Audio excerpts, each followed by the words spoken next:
Okay, Blue Jays, let's play ball. Really pleased to have Keegan Matheson with us. Keegan covers the Toronto Blue Jays for MLB.com and originally a Nova Scotian. Now, before we talk about what you do with the Blue Jays and MLB.com, Keegan, first of all, welcome to the Atlantic Sports Wire. Thanks for hanging out. But go back. Tell me a little bit about your Nova Scotia roots. Yeah, Scott, I grew up in New Glasgow, Nova Scotia. Best place there is. And I grew up there, the west side of town. Went to A.G. Bailey Elementary, went to the junior high school in New Glasgow, then eventually North Nova. Graduated in Pictou County before I went to Dalhousie University and lived in Halifax a bit before I finally sold out to the big city out here, unfortunately. But grew up in that area playing baseball, sometimes poorly, sometimes half well, but a lot of great memories back home. Still try to get back as much as I can, which is never enough. But grew up in New Glasgow very proudly. Now, let's fast forward a little bit. Obviously, I mentioned that you cover the Toronto Blue Jays for MLB.com. What kind of meandering path, or maybe it was a straight path, but how did you end up where you are now, Keegan? It's been straight for a while, but it took a few turns. It was out of university at Dalhousie. I took English and creative writing, which I loved deeply at the time.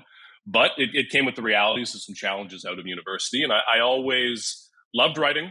I loved storytelling and I loved sports. But growing up in Atlantic Canada, we weren't as close to any of the big pro teams. So seeing sports journalism, sports media as a viable career path, it seemed like something that existed in Toronto, which in my mind was on another planet. It was very far away. So I got into it with a lot of blogging, podcasting online when I was in my early 20s, and eventually decided that I wanted to pursue it as a career. I was out of university actually working at Scotiabank, working in downtown Halifax, working for the Bank of Nova Scotia, and I hated it. It was me that did not fit with it. They were very good people, and I still have so much love for so many of them, but I didn't like it, and I realized that I was not someone who could adapt very well to something I did not like. I think that was my stubbornness maybe not working to my advantage in those years. So a few months in, I quit. It's the only thing I've ever quit in my life when I was probably 23, 24. And I remember that day I walked down to the Halifax waterfront, just past where you would go to the lower deck along that waterfront. My visual markers are still the bars along the waterfront from the Dal days, but walked along there. It was about 11, maybe noon. Called my dad and had a couple of delicious pints of Alexander Keith's. I've never had a better one. And decided on that day that I wanted to take a run at this. Decided that I kind of understood my own flaws as much as what I thought my own talents were, and realized that I could not fake it. I needed to try doing something I really loved, which is this.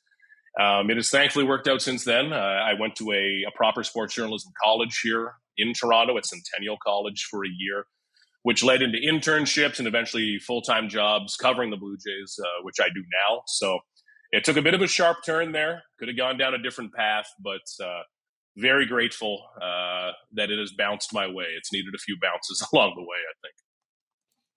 And just to go back to when you were a kid growing up, what kind of sports kid were you?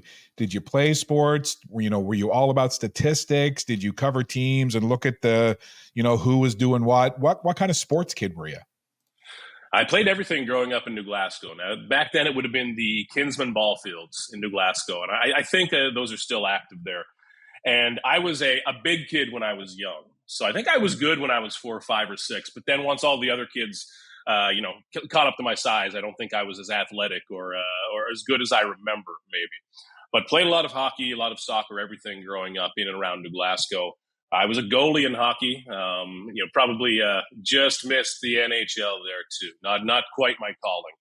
But played a lot of baseball and eventually some travel ball in around Stellarton, where a lot of guys from the county came in, and a lot of good baseball in around Pictou County, in around our area back then, which I loved so much. Now, growing up, I was so passionate about baseball. I wasn't the hockey guy growing up. Enjoyed playing hockey, but my love was baseball. I remember when I was a kid, the Blue Jays, especially on their home games, they'd be batting in the bottom half of the inning. It would be, let's say, 8:30, 8:45 in New Glasgow, first or second inning.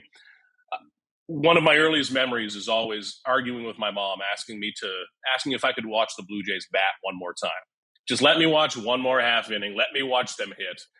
And that would have been through the late 90s, early 2000s. Those teams weren't even very good, but I just wanted to watch one more time. I remember being such a nerd about the lineup, being able to memorize the roster, the stats back then. So much of that has changed. There's a million more things to remember now that I have to professionally, I guess. But baseball was always my passion. My mother got me into that, and I remember another early baseball memory I have.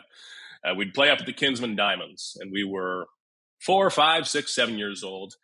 And our coaches, just for the sake of not upsetting any kids, after every game would say, "You tied." It was a tie game. And I would get in the car, and my mother would show me the piece of paper in her hand saying, "No, it was 13-7. You had 3 doubles." And so it was, I was always interested in what really happened. What was the actual story? What went on here? So I think that helped spark this love, thankfully. But that's where it all started, those Kinsman Diamonds in New Glasgow. And if I hit a home run, we could go down the hill to that Dairy Queen that is still there. And I think we kept that DQ in business for a while. It was most of them were probably inside the park home runs that had 3 errors on them that shouldn't have counted, but they were home runs, and we got ice cream back in the day pretty often. In 2024, they were home runs over the left field fence by 20 feet, and you got to go to DQ. What better memory, right? There we go. I love it. So I was an Expos fan growing up. We all know what happened to the Expos, tear down my cheek. But hard not to be a Blue Jays fan, right? Canada's team, following them. I remember where I was, but 1993, Keegan, Mitch Williams, Joe Carter, walk-off. Where were you? What do you remember? So I relive this through stories from my mom, actually. I was born in 90, so I would have been about 3 years old. Don't have much of a memory there myself. I'd love to fake it and say that I remember where I was. It was my first memory. I don't.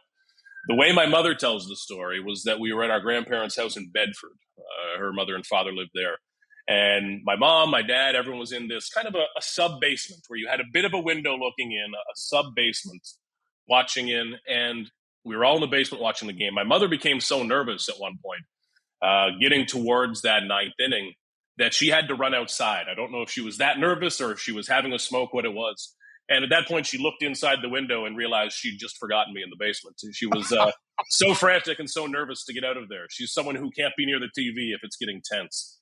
So it's been amazing to talk to so many of those players. You know, I'm working on a book now, or when we're working on alumni stories, talking to those players who were in those moments. And I know that I was there. I know that I watched it. Of course, no memory of what it looked like on a screen the first time to me. I've seen it a million times since, but getting to talk to the guys who were there, getting to talk to Joe Carter, the guys who were on base for that moment has been pretty special, and it connects those moments for me. I wish I was a year or two older and I had at least a blurry memory of it, but I can't claim one, unfortunately. Just the story. Still pretty cool, though. I could just see your mom looking in the little sub window going, "Oh gosh, I left the baby in there."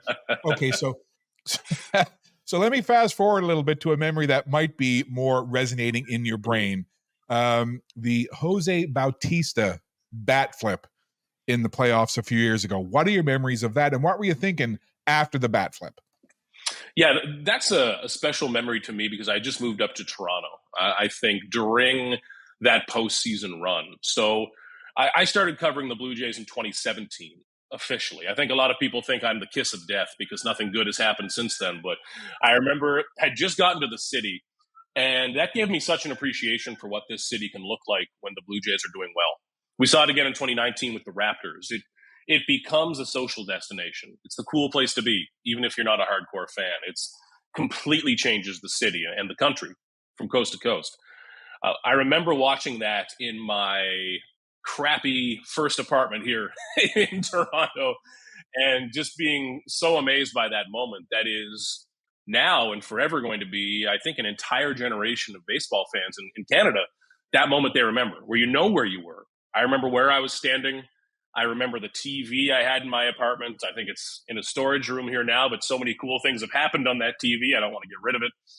But you remember that day and what that meant. It's not quite a walk-off to win the World Series, but that was goodness, just a couple of months into when I had moved from Halifax to Toronto. And when I first moved here, I hated it.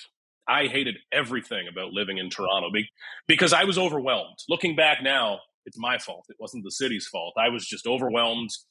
I was a boy from New Glasgow who did not know how to handle living in the city. It took me a while. But that was one of those early moments that was so joyful for everybody that I think really brought people together.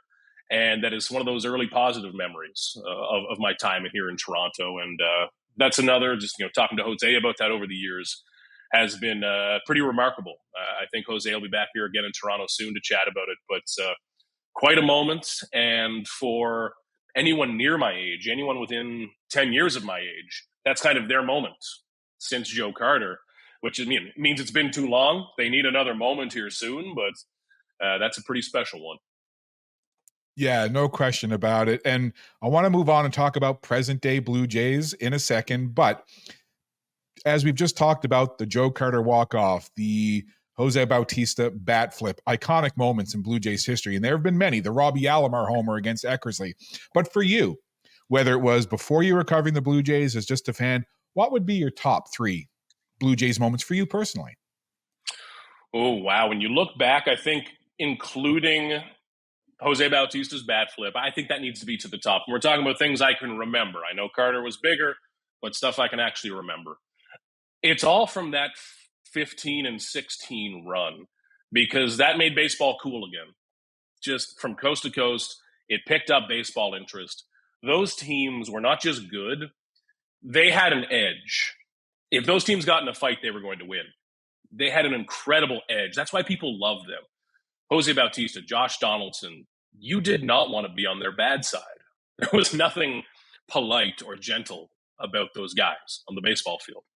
I think in that top 3 would have to be Edwin Encarnacion's walk-off off of Ubaldo Jimenez in the wild card game.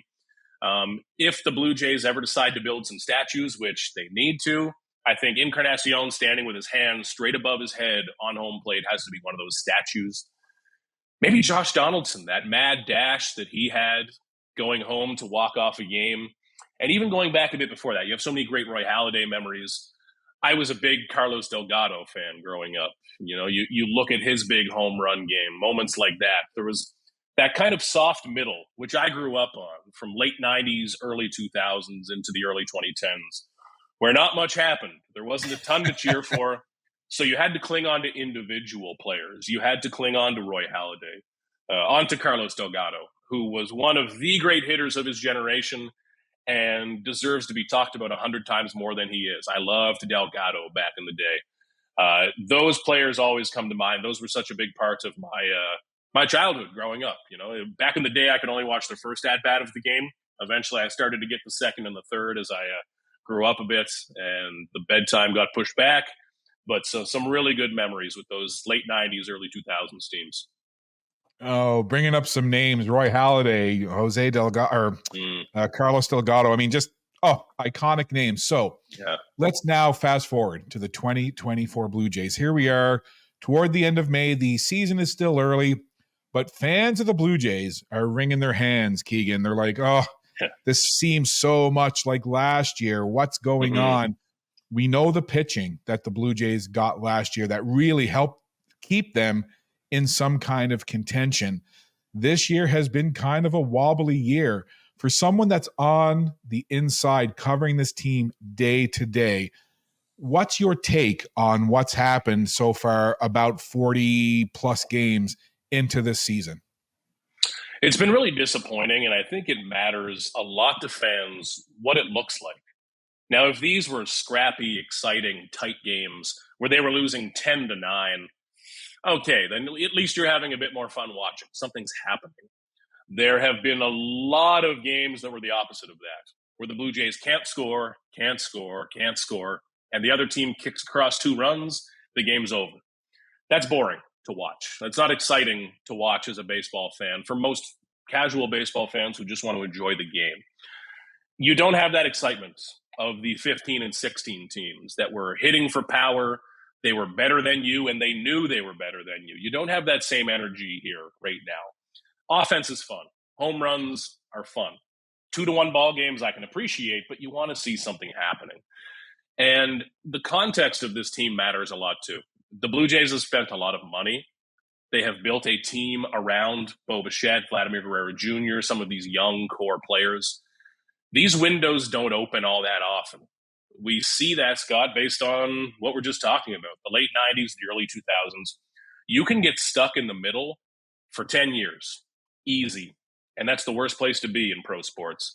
The Blue Jays have had their chance to get there, but 3 of the last 4 years, they make it to the wild card round, sneak into the playoffs, and flop.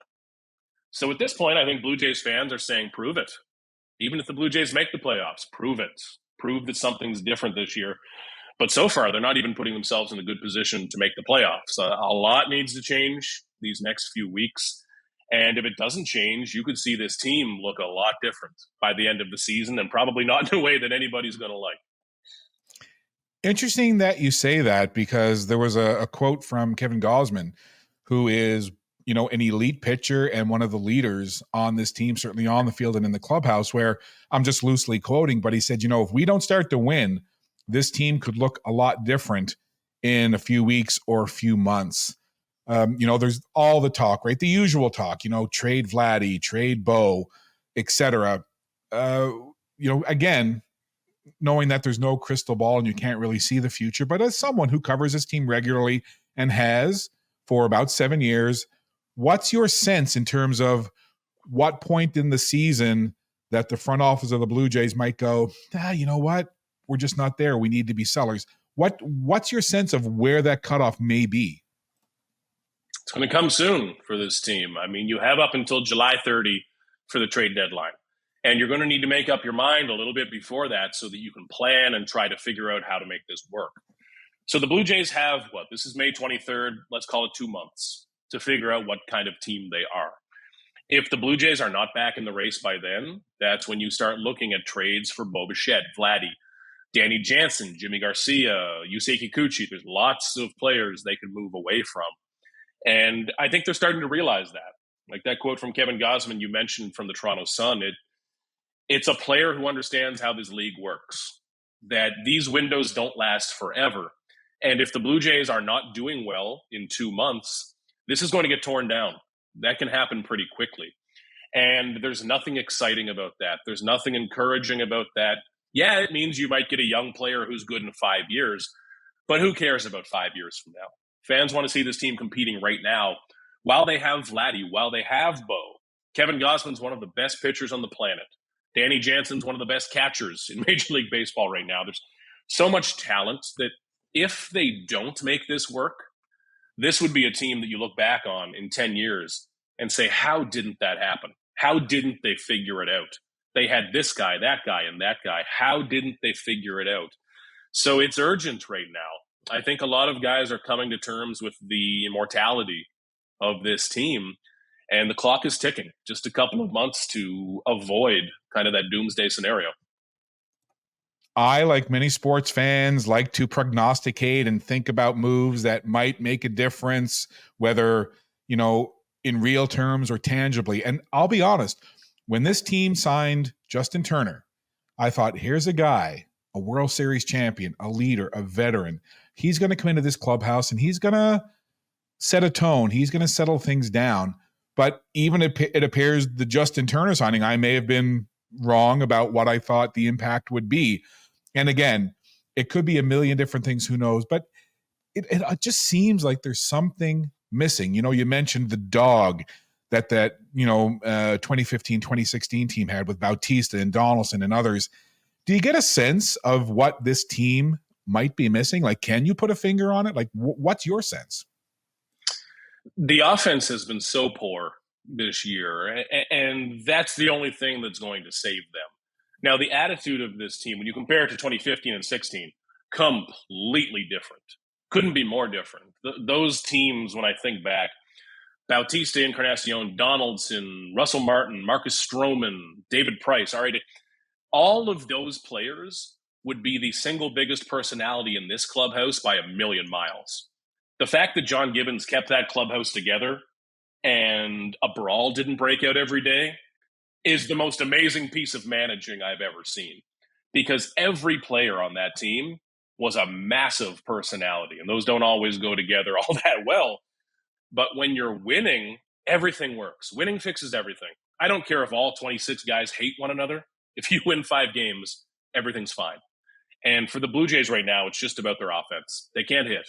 They are the number 29 scoring team in baseball right now. Only the White Sox, who are a bad baseball team, have scored Yep. fewer runs. That's really tough. And the power isn't there. That's what made 15 and 16 so special. No matter what, they had a chance to hit their way back into a game, to hit that 3-run home run and change things in an instant. Because if you hit for power, people forget other stuff. If you make 3 bonehead errors and have a terrible pitching performance, but then hit a grand slam, I'm writing about the grand slam.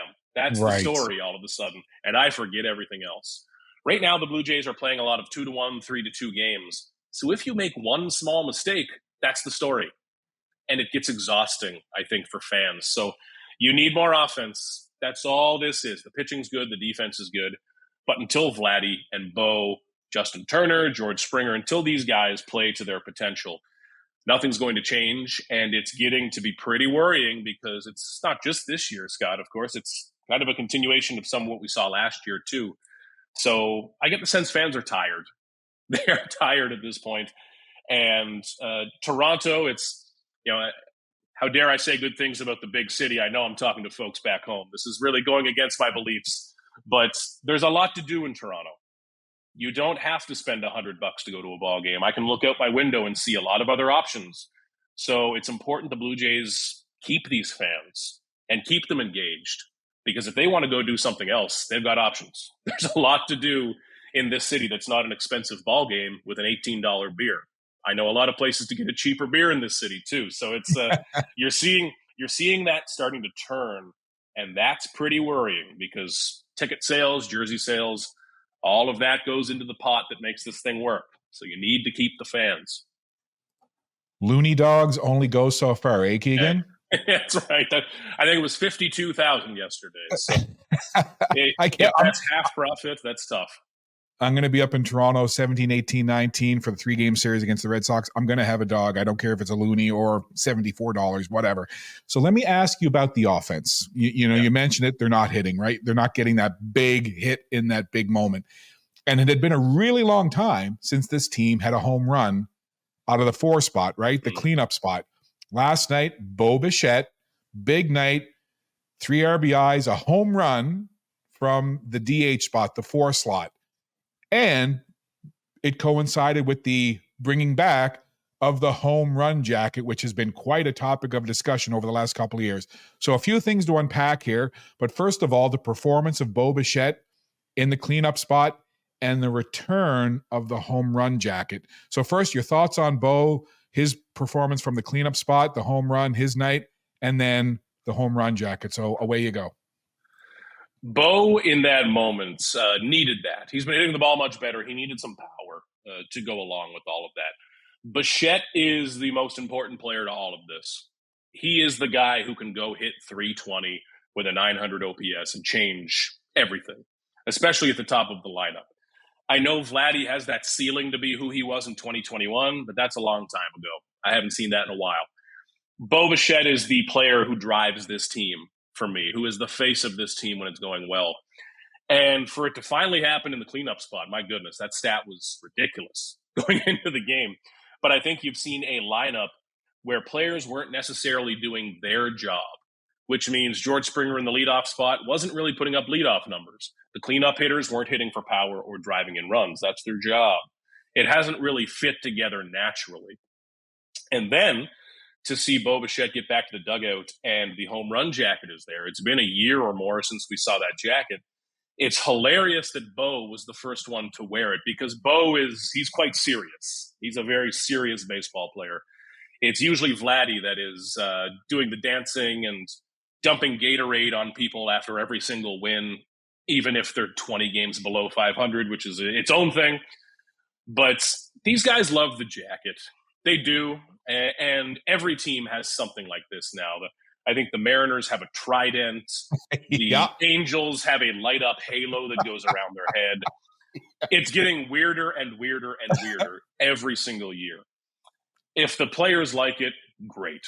John Schneider's cool with it. It's cool with me. And it's it's something just to break up the monotony of a season. And I've said on some radio shows this morning that even for me covering a baseball season, I'm exhausted. And I don't do much. I sit in the press box.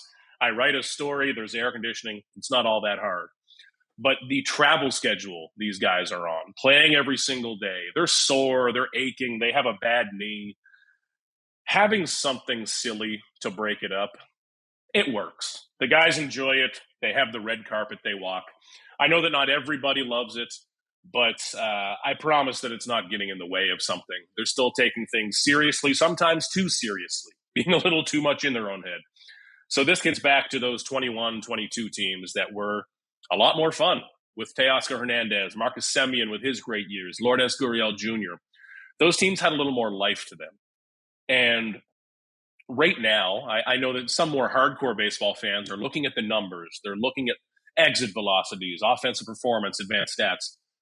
It's even in my job, Scott, I try to remember all the time that the average person watching the Jays game is your buddy's uncle. It's my mom back home who just want to enjoy a Blue Jays baseball game.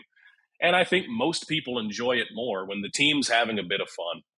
Lately, it hasn't looked like they've had any fun at all. There haven't been many reasons to, I don't think. But this team looks a little more loose. And if that jacket's part of it, great. Put on whatever you want. It's quite a loud jacket. There's the Canadian flag, and the back is it's a bit of a mishmash of graphic design. I know it's not supposed to be Paris Fashion Week or anything like that, but it works. The guys like it. And if there's anything that loosens up this team after a stretch where they've been pretty miserable, why not? Well, in a world of analytics, sometimes it's an intangible that can make the difference. And wouldn't it be something, Keegan, if we look back a few months down the road at that game last night with Vladdy hitting a home run out of the cleanup spot and the home run jacket making its return with the red carpet as being some kind of pivotal moment in the resurgence of the Blue Jays season. We'll wrap up with you here in a couple of seconds. But let me ask you, I know it's hard because you're there, you're immersed, you're covering the team on a day-to-day basis, and you're looking at all the numbers and trends and so on. Just as a fan, maybe, and I know that can be hard because of you're covering the team professionally, but what's your sense of what's going to happen with this team going forward? Is it more likely that they're going to fall off the radar and become sellers, or maybe they're going to find their stride, resurgence, and going to be battling into the dog days of summer? What's your sense? Now, if this was a few years ago with 2 wild card spots, I would say they're toast. But now that you have 3 wild card spots and teams can kind of sneak in that back door, they have a shot at this. They can turn this around. As long as you're getting close to 500 at the trade deadline, you can make it happen. Look back to 2015. That team was not great, but at the trade deadline, they went nuts and they made it work. So when I look around this right now, it's not pointing in a good direction whatsoever at this point for the Blue Jays. But when you look beyond this year, they have players like Dalton Varsho, Jose Barrios, Kevin Gausman, who are under team control beyond this year. I don't think they can tear it all the way down. What they need to do is keep this window open for another year. And when I look at this team, you know, I grew up a Blue Jays fan, certainly. It's can't be a fan now. I cheer for a quick game to go home, and I cheer for a good story, regardless of what that happens, you know, who it happens to. But I also know that players are a little happier to see me when I'm not asking them why they sucked that day. It does impact my job. You know, they're a little happier to see me when I'm saying, how about that win? Tell me how that happened. So it does create a dynamic there. But as a baseball fan, you want to see a good race down the stretch. And the Blue Jays have that opening. You don't need to be 140 going into September.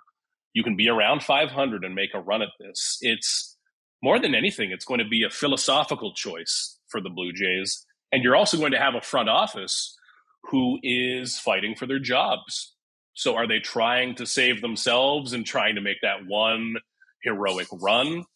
Or are they going to build for a future they might not be part of? That's when you get into the kind of succession style, how does this business work? There's a lot of layers to this.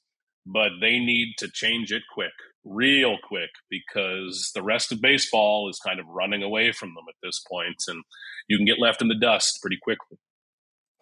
Yeah, I was looking at the wild card standings last night, and you're 100% on the money with that third wild card. You're like, oh, they've had a tough stretch here through the first couple of months, but you know what? They can turn it around. So let me ask you a couple of rapid fire ones. Then I want to ask you about some visiting ballparks, and then we'll get you out of here because you've spent a lot of time with us here, and I really appreciate it. So I'm going to bring you on full screen again. Going to ask you a couple of quick ones. Okay. Your thoughts on some rule changes. First of all, thumbs up or thumbs down to the pitch clock? Best thing that's happened to me in my career ever. It saves me 30 or 40 minutes a night. It keeps you engaged in the game. It has not been as noticeable as people thought, I don't think, or even I thought, I should say. I thought that it would be causing frustration with pitchers, stuff like that. It's been one of the best changes baseball's made in a long time. And when I am walking out of the stadium at 11:15 instead of 12:04, I think it's a great change. I love it. Add that up over a year, I'm getting 150 hours of my life back. So selfishly, I'm a fan. Some quick wins. Okay. Thumbs up on the pitch clock. Okay. Thumbs up or thumbs down on Major League Baseball taking away the shift. And we saw some crazy shifts. Right now, it's basically you kind of got to stay in the traditional set for your fielders. Thoughts on that? Man, you know what? At the time, I probably would have been thumbs down, but I'm more of a thumbs up guy now. I want more offense in this game. And pitchers are so good right now. Pitchers are pushing what the human body can do, which is another problem. But pitchers are so good in Major League Baseball right now. So anything that we can do to create a little bit more offense, get a couple more balls through the hole, balls in play, I'm in favor of. I think that the more action in a game, the better. That's how you're going to catch young fans. And yeah, hitters should have just figured out how to beat the shift. But I haven't hated it as much as I thought. And this one is a real hot button issue, especially on social media and X in particular, formerly Twitter. All of the analytics and exit velocity and launch angle and all of that. Your thoughts on that in terms of the overall presentation of the game? I think it needs a rebranding. I think the word analytics has just been beaten to death, and analytics needs a good PR team, I think, because analytics at its core, I'm thumbs up. It's just trying to get a little bit better of a chance. When the Blue Jays go into their game tonight, let's say they have a 54% chance of winning. Analytics are trying to give them a 54.3% chance. You're trying to find an inch here or there. This isn't Moneyball anymore. You're not going to find a mile. You're trying to find an inch. But the way that a lot of MLB front offices talk about it, like they are smarter than you, I think is off-putting to fans. So when analytics are hidden behind the curtain and just discussed as, finding a way to win, I think fans like them. But when you break out the calculator a little too often, I understand why fans don't love it. But at its core, you're just trying to find an inch. You're trying to find a couple percentage points to help you out. Maybe win one more game a year, but it doesn't have the best marketing strategy so far, analytics. I would agree with that 100%. Let me ask you this one, kind of piggybacking on the analytics question. A lot of fans say that the feel for the game has been taken away, especially from the managerial position, deciding whether or not to lift a pitcher or whether or not to use a certain, hitter in a certain situation. You're there covering it. You're on the inside watching. What's your opinion? And again, this is strictly from you, Keegan. What's your opinion? Do you feel that analytics and the numbers side of the game has taken away some of the touch and feel? It has, and I think you're going to start to see that correct a little bit. That's why you've seen a lot of older managers come back into the game lately. You look in Houston, in Texas, look at Ron Washington in LA. You've got these managers. Bruce Bochy's a great example. Guy just won a World Series. They understand analytics. I covered one in John Gibbons. He doesn't give off the persona of a guy who's in those analytics meetings, but he understands them. These guys understand the numbers, and they need the numbers. They like the numbers, but they also balance that out with a certain level of human feel. Okay, like I've noticed that this guy's not in the right headspace today. I really trust this guy. I really believe in this guy. It's about giving them those opportunities every once in a while. I think back to Cito Gaston, and the number of times I've talked to Cito over the years, there's one thing he says over and over, which is that he would lose a game today, but he would win 3 games down the road because he trusted a guy, or he made sure that a guy felt secure in his role, that he wasn't looking over his shoulder. Oh no, do the numbers say that I'm not good here? Am I going to get pulled from this game? There's a certain level of feel that needs to be involved. And I think that's why you're seeing some older managers come back into the game, is those guys have feel.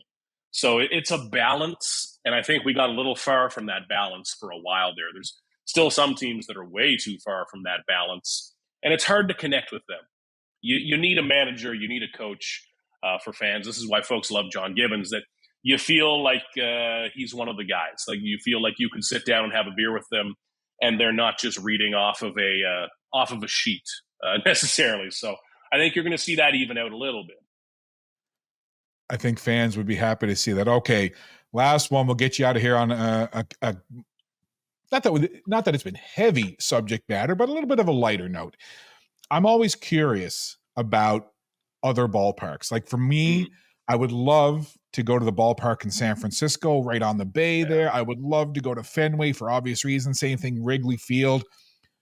Other than the Rogers Center, which is the home field of the Blue Jays, I'll ask you 2 things. First, Keegan, what's your favorite away ballpark to watch a game in? And secondly, what's your favorite ballpark food outside of the Rogers Center? So first up, we'll go with what's your favorite ballpark outside Toronto to watch a ball game and why? I'm trying to think of the top few. Pittsburgh would be a very good one. That's a gorgeous ballpark. Yeah, I think everyone should try to get to Pittsburgh for a game eventually. And I even enjoyed the city in Pittsburgh. That's high up there. San Diego would be very high up there. I like parks that are in the heart of downtown. That's something Toronto does very well. There's a lot of stadiums like Kansas City, for example, where I really like the stadium, a classic stadium, but it's out on the side of the highway.